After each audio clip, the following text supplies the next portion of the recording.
पूर्णांक होता तर त्याचा पूर्णांकात रूपांतर करून घेतलं.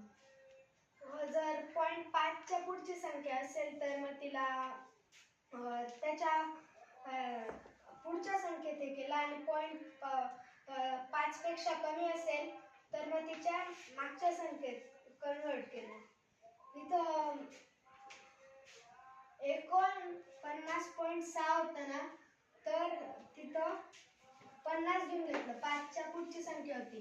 तिथं 10.2 होतं ना तर तिथं 10 घेऊन घेतली, कारण ते 0.5 च्या आधीचा नंबर आहे.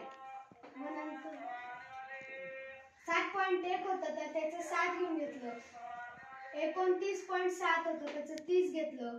5.1 होतं तर त्याचं 5 घेतलं. 20.1 होतं तर त्याचं 20 घेतलं.